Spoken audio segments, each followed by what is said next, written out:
अरे आपका दुख महाराज कुछ नहीं है, भगवान रामचंद्र जी को दुख मिला इस संसार में, और ऐसा कह करके उनको ढाढ़स बंधाते थे।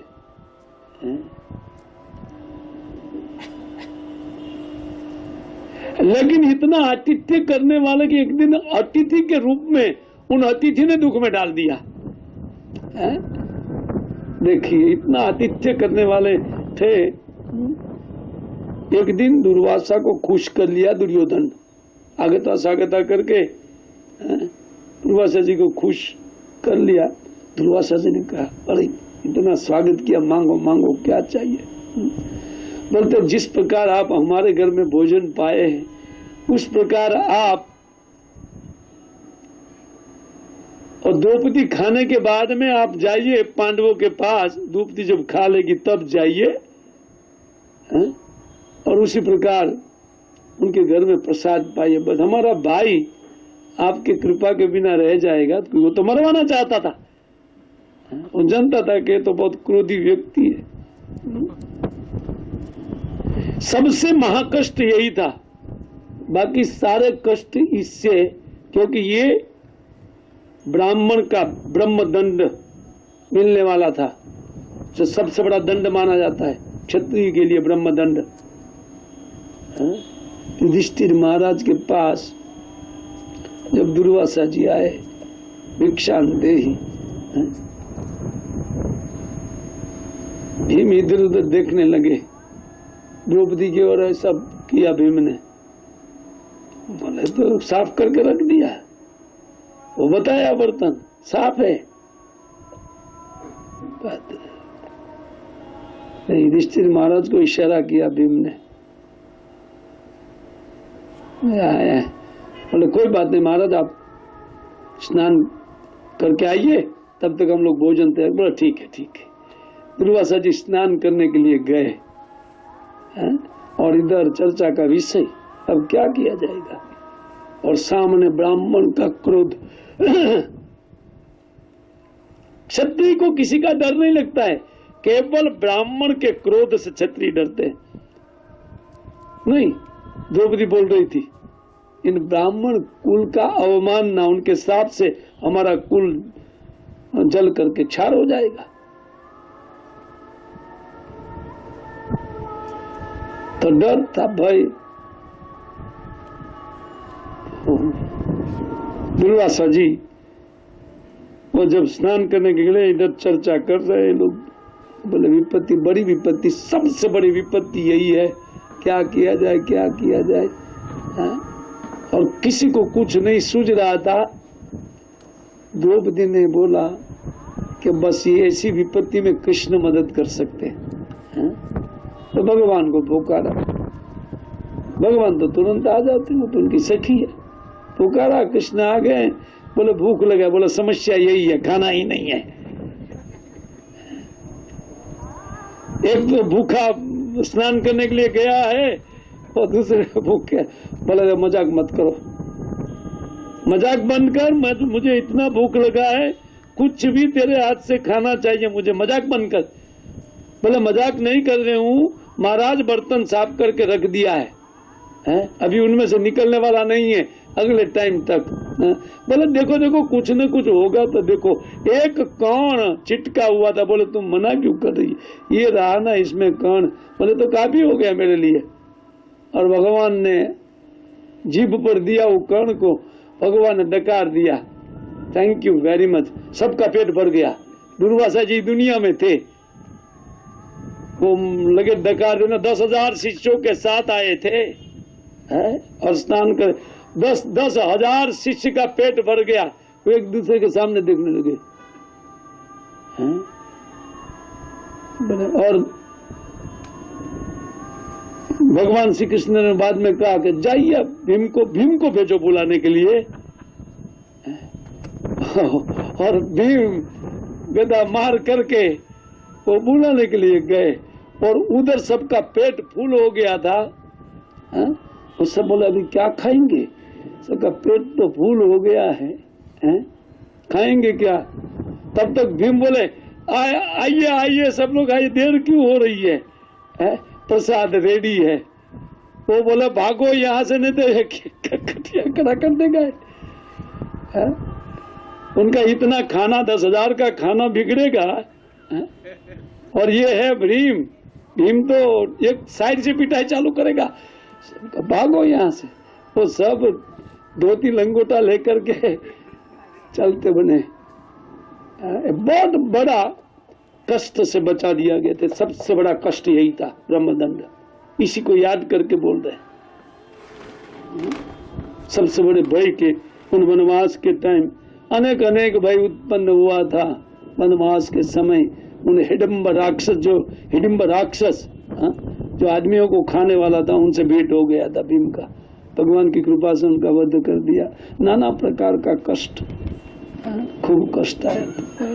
तो इनसे कहते उन विपत्तियों से आप हमें बचाए थे। और मृद्धे अनेक महारथा अस्तत, और अनेक प्रकार का युद्ध मेरे बच्चे लोग को करना पड़ा। और उनमें उन महान अस्त्रों से आपने रक्षा किया। कुंती जी जो कहती है, वास्तव में अनेक युद्ध हुआ था, एक युद्ध नहीं। जैसे विराट युद्ध, वो वस्तुतः अर्जुन लड़े थे, उत्तम नहीं, क्या नाम उसका, उत्तम नहीं, उत्तर नहीं लड़ा था। वो विराट का पुत्र, वो तो अर्जुन लड़े थे। तो उनके सारथी के रूप में वो गए थे। वो तो हक्का बक्का रह गए। सामने विशाल सैन्य देखा, कौरवों का भीष्म, कर्ण, ये सब द्रोण इत्यादि सब खड़े हुए थे। वो अर्जुन को बोले रथ वापस ले लो। बोले वापस रथ है? बोले रथ तो वापस नहीं जाएगा कुमार। वो तो नहीं जानता था कि अर्जुन है। बोले हिजड़ा, रथ वापस लो। बोले रथ वापस नहीं, अभी हिजड़ा क्या करके दिखाता है ये जरा देखो तुम। कुंती जी इसी बात को कह रही है। वही भीष्म पितामह, द्रोणाचार्य, कर्ण इत्यादि वो सब लोग थे। लेकिन उस दिन अपना गांडीव पर जो बाण कब चढ़ रहा था और उत्तर को रास दे दिया। बोले अभी तुम रथ चलाओ, रथ तुम्हारा काम नहीं है लड़ाई है।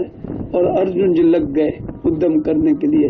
लेकिन उनका उद्यम, वो आगे नहीं देखता था रथ चलाने वाला, उधर देखता था ऊपर। कि ऊपर जो अर्जुन का भयंकर गांडीव केवल राउंड बना हुआ दिखाई पड़ रहा था, जैसे आग का गोला है। और कब हाथ जाता था, कब तीर छूटता था, और कब वो लोग को लगता था सट सट सट सट सट सट। भगवान की कृपा थी। बाकी वही गांडीव था और वही सब कुछ था। कुछ ग्वाल बाल ने उनको लाठी के बल पर अर्जुन को लूट लिया। ये सब बातें कुंती जी जानती है भगवान की महिमा को। भगवान जिसको बल दे सकते हैं उसी से व्यक्ति में बल आता है। अन्यथा यही तो बातें समझनी है। देखिए, भगवान की महिमा को जब तक हम लोग नहीं समझेंगे, वो आज भी ऐसा नहीं है। जो भी बुद्धि व्यक्ति प्राप्त करता है, ये वो IIT है कि वो है कि वह है, वो जो कुछ भी, वो भगवान देते हैं बुद्धि को। और कौन देने वाले हैं? इस संसार में कोई नहीं है कि जीव को यहाँ कुछ सप्लाई दे सके। आज दोपहर में हम बात कर रहे थे, इसका चर्चा कर रहे थे। केवल भगवान। हम लोग का हृदय ये नहीं मानता है, कुंती कन्विंस है कि वो विराट युद्ध अर्जुन का बुत्ते का बात नहीं था।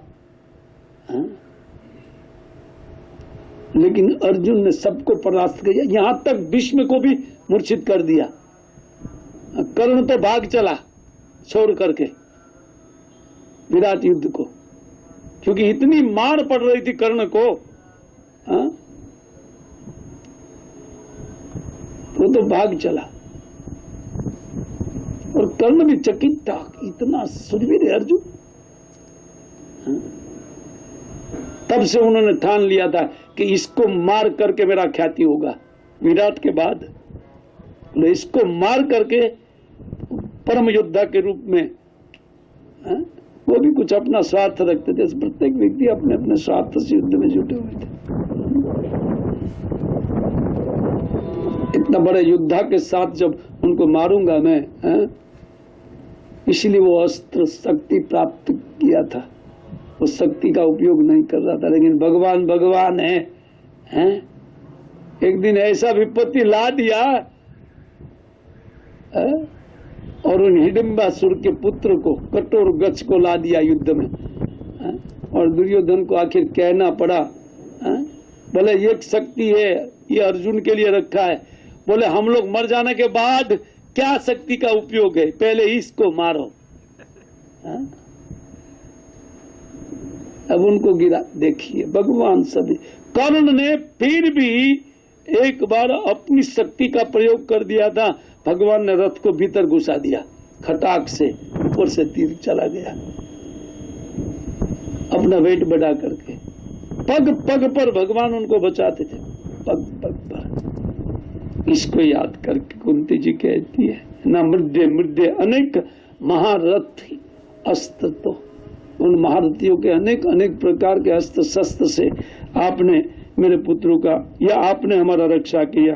और अभी द्रोण्या कहते हैं, द्रोण्य अस्त्रस चा अस्म हरेर अभिरक्षिता। और अभी उन ब्रह्मास्त्र का कोई भी वारण नहीं है, उनको कोई परास्त नहीं कर सकता है। लेकिन उन ब्रह्मास्त्र को, 6 ब्रह्मास्त्र को मेरे सामने आपने शांत किया। अभी और आप अभी चाह रहे हैं कि ठीक नहीं है, क्योंकि आप जाने से यही सारा, ये तो एक अस्वस्थामा है। ऐसे कई राजा के, कई लड़के लोग हमारा दुश्मन बन गए हैं ये महाभारत युद्ध के बाद में। रक्षा कौन करेगा? आप जा रहे हैं। कुल मिलाकर के कुंती जी महाबुद्धिमान महिला थी।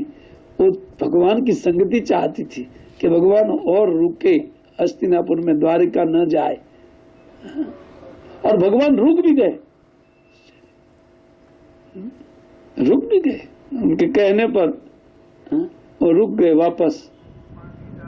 आगे किताब में हम लोग पाएंगे इसको। तो इसको कहते कहते कि वही विपत्तियां संतु न माने हम लोग के ऊपर ये विपत्तियां संतु आवे, और बार बार आवे, एक बार नहीं। क्यों? क्योंकि तत्व तत्व जगत गुरु। और जब विपत्तियां आती है कि हे जगत गुरु आपका दर्शन का लाभ मिलता है। इस संसार में सब लोग दुख निवृत्ति चाहते हैं, हम लोग दुख निवृत्ति के लिए काम कर रहे हैं ना। कुंती जी भी दुख निवृत्ति चाहती है, लेकिन आत्यंतिक दुख निवृत्ति हम लोग नहीं चाहते हैं। और कुंती जी आत्यंतिक, एक बार अंत करने के बाद दुख दोबारा आएगा नहीं, क्योंकि जब तक जीव का जन्म होगा तब तक दुख पीछा करता रहेगा।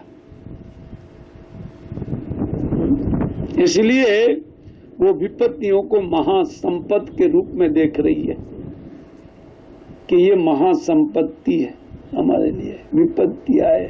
क्योंकि जब व्यक्ति यहाँ पर हर तरीके से अपने आप को सेफ महसूस करता है कि मैं बिल्कुल सेफ हूँ, तो क्यों भजन करने के लिए जाएगा? वो बोले भजन का वो गरीबों को आवश्यकता है, और भगवान भी गरीबों के हैं। आगे आएगा कथा। भगवत तत्व को गाते हुए श्री कुंती जी आगे चर्चा करेगी, आगे के श्लोक में ही आता है। ये तो कहते भवतो दर्शनम यत् सात अपुनर्भव दर्शनम। आपके दर्शन होने से हे प्रभु, हे जगत गुरु, हमें पुनर्जन्म का दर्शन नहीं करना पड़ेगा। ये जन्म तो ऐसे ही बीता।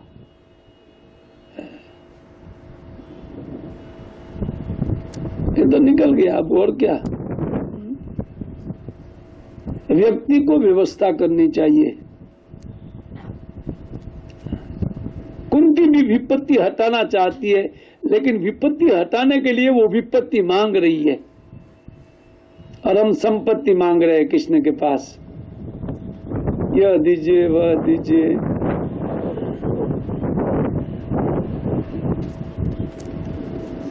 वस्तुतः जीव ये जानता नहीं है कि वो कैसे उनका सुख विधान होगा, उनका सुख कैसे वो सुखी हो सकता है, वो जीव को मालूम नहीं है। और साधु संत इस बात को जानते हैं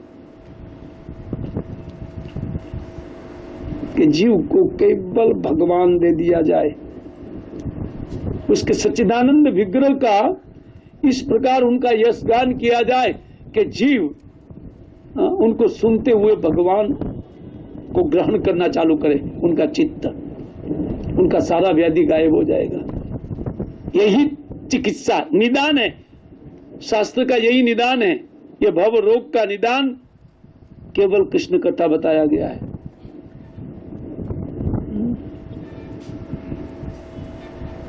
आगे ये महिला बताएगी।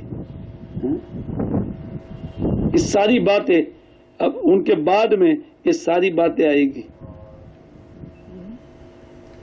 तो मुझे पुनर्जन्म का दर्शन नहीं करना पड़ेगा।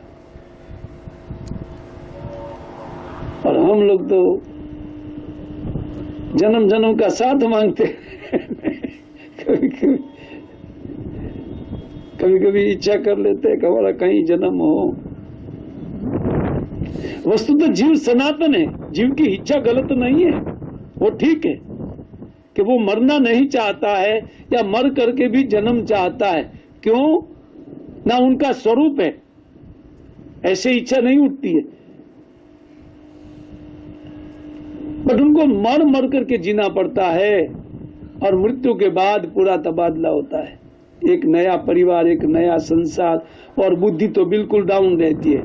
माता के उदर में डालने के बाद बाहर नहीं, और फिर कौन माता मिलेगी ये भी संकट का मामला है। जन्म तो मिलेगा है? लेकिन चार पैर वाली माँ के उदर में घुस रहेंगे माया, या किसके उदर में घसीटेंगे जीव को, ये उनके कर्म के ऊपर आधारित है। पुनर्जन्म तो होगा ही, क्योंकि जिनका जन्म हुआ है इनका मृत्यु निश्चित है, और जिनका मरण होता है उतना ही निश्चित दूसरा जन्म है। पर वो किस माता के गर्भ से निकलेगा ये निश्चित उनके कर्म करेंगे। जैसा कर्म किया जाता है उसी प्रकार का व्यक्ति को जन्म मिलता है। यम यम वापि स्मरण भावम तज्जति अंत कलेवरम तम तमेवेति कौन्तेय ये सदा तद्भाव भाविता, भगवद गीता की उक्ति। इसलिए कहते हैं अंत काले च माम एव स्मरण मुक्त्वा कलेवरम। अर्जुन, अंत काल में दूसरा स्मरण न बने, इसलिए अंत काल में व्यक्ति को मेरा स्मरण बनाना चाहिए। और ये जितने भी उपाय, योग, ध्यान, धारणा, जो कुछ भी उपाय लिखे गए वेदव्यास महाराज के द्वारा, उस सब का एक ही फल है कि अंत काल में कृष्ण का स्मरण हो, बस यही फल है। क्योंकि जिनके मन में भगवान का स्मरण बन गया सुनिश्चित उनका पुनर्जन्म नहीं होता है। तो जन्म लेने में क्या दिक्कत है? एक दिक्कत कि कितना पैर मिलेगा ये नक्की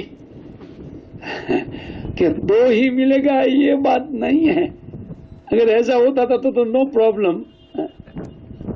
और फिर भी प्रॉब्लम कितना है, क्योंकि एक शरीर नया बनाना है माता के गर्भ में, और वो बनाने के टाइम हो और उसमें भी बाहर भूमिष्ठ जब होता है जीव, तब तो 1000 बिच्छू डंक मारता है, उस प्रकार की वेदना होती है।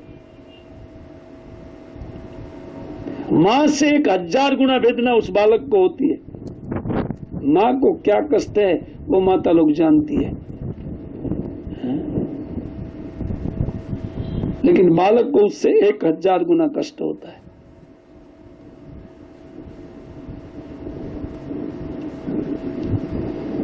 जन्म आसान नहीं है, भूल गए हैं। उधर में तो प्रार्थना कर रहे थे, हे भगवान दोबारा नहीं आना है मल मूत्र के ठेले में। आसान नहीं है जन्म और मरण। ओहो हो, ये बैंक बैलेंस, यह हमारा ख्याति, इसका क्या होगा मृत्यु के समय। इसलिए पुनर्जन्म का दर्शन न हो ये व्यवस्था बुद्धिमान व्यक्ति करते हैं। और वो तब होगा जब भगवान का दर्शन होता रहेगा। दर्शन का अर्थ हम लोग अभी भगवान को देख रहे हैं कान से, भगवान का कान से दर्शन होता है। श्रील प्रभुपाद महाराज के आंख से भगवान नहीं देखे जाएंगे, कान से देखो। श्रवण करो भागवतम का और भगवान के गुणावली का, भगवान के ऐश्वर्य का, उनके माधुर्य का और उनके अद्भुत गुणों का, और इससे चित्त आकृष्ट हो जाएगा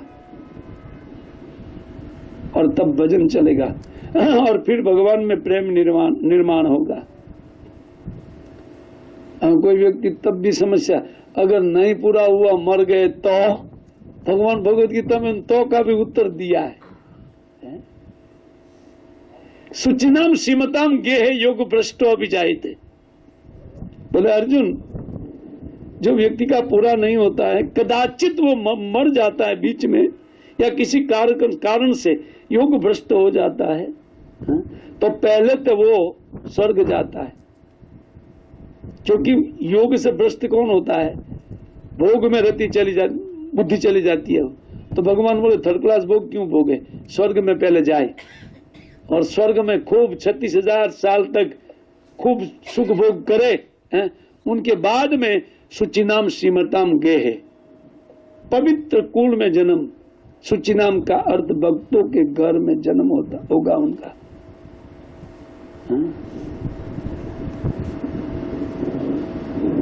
कितना गारंटी भगवान देते हैं अपने भक्ति का। जो भक्ति कार्य करने वाले व्यक्ति, इसलिए व्यक्ति को चाहिए कि भक्ति करना चाहिए भगवान का। भक्ति का तो भक्ति करना चाहिए तो लोग सोचेंगे अच्छा हुआ, करना चाहिए था भक्ति हमको, आज हमारी कोई बढ़ा रहा है, अच्छा बात है। लेकिन भक्ति हम तो काली का करेंगे, दुर्गा का नहीं। भक्ति शब्द केवल भगवान की प्रेममय सेवा को भजन बोलते हैं, भक्ति बोलते हैं। क्योंकि जीव उनका अंश है। तो देखिए ये कुंती जी इसी बात को मांग रहे, अब पुनर्भव दर्शनम, दोबारा पुनर्भव का दर्शन नहीं करना। तो यहाँ जन्म बहुत खराब है, अभी नहीं होना है, बस यही प्रार्थना करनी कि अभी दोबारा जन्म नहीं लेना है।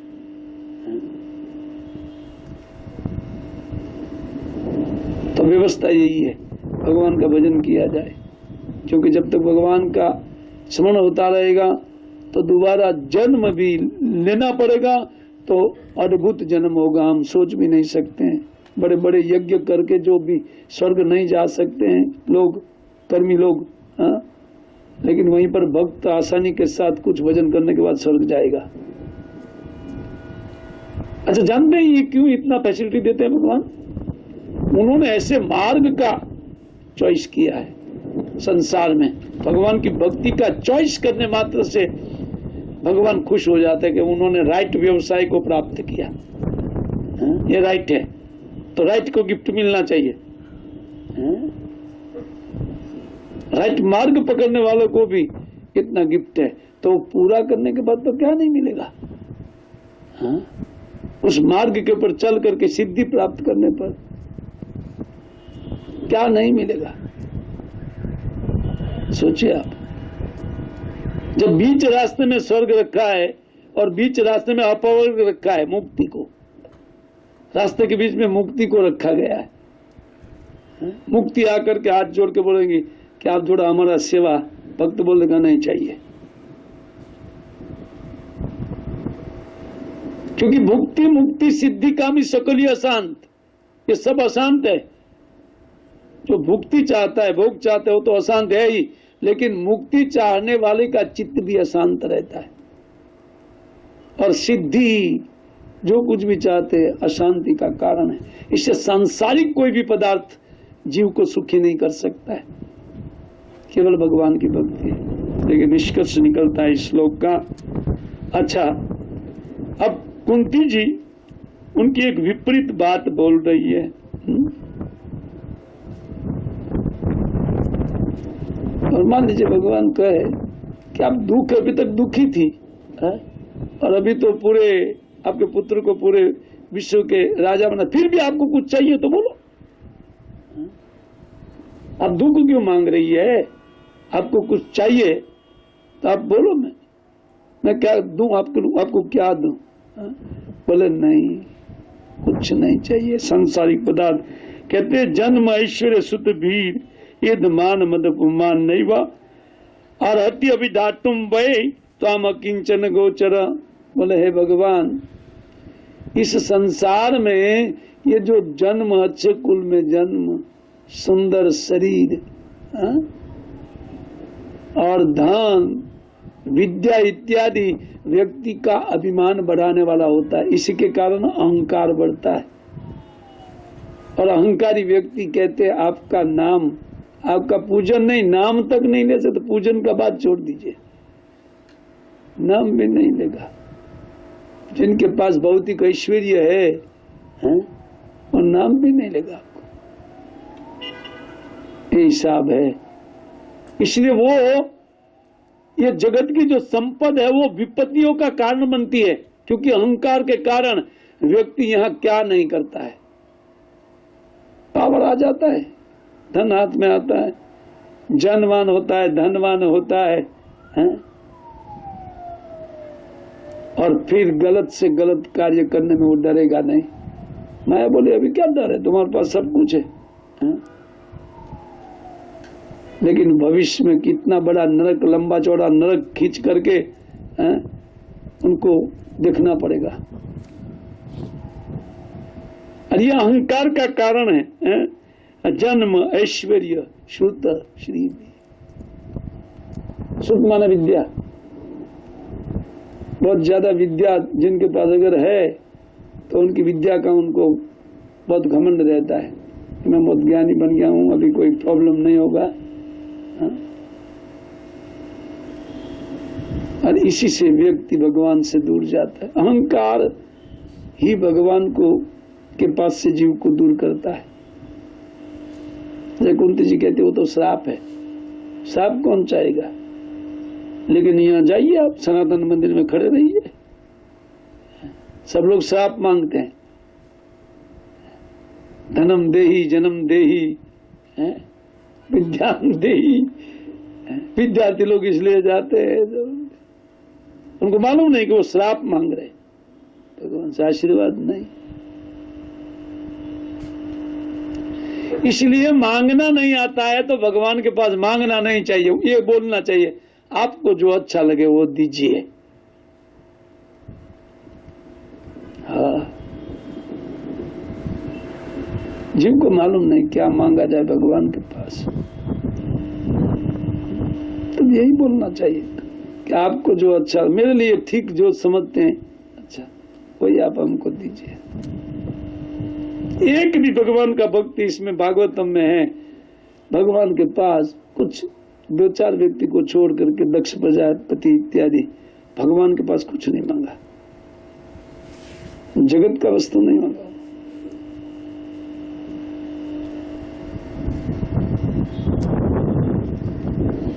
क्योंकि जागतिक वस्तु व्यक्ति को अहंकार बढ़ाने वाला होता है, जितना ज्यादा उतना अहंकार बढ़ा।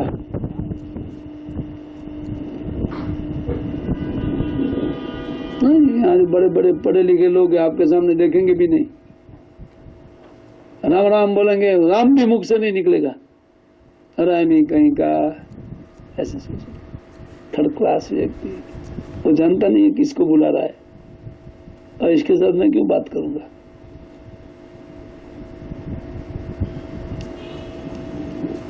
कौन चाहेगा ये वस्तु? कुंती जी कहती है, हे प्रभु, आप कहते हैं उन अहंकारियों के सामने देखते भी नहीं, आप तो निष्किंचन के सामने देखते। निष्किंचन का अर्थ जिनके पास भगवान के अलावा और कुछ नहीं है, उसको निष्किंचन कहते हैं। इसका अर्थ गरीब नहीं होता है। जिनके चित्त में भगवान के अलावा किसी भी पदार्थ का स्प्रिया नहीं है, उसको निष्किंचन बोलते हैं, अकिंचन बोलते हैं। जिनको कुछ नहीं चाहिए, साधु लोग को कुछ नहीं चाहिए, उनका प्रत्येक प्रयोजन केवल भगवान की भक्ति बढ़ाने के लिए होता है।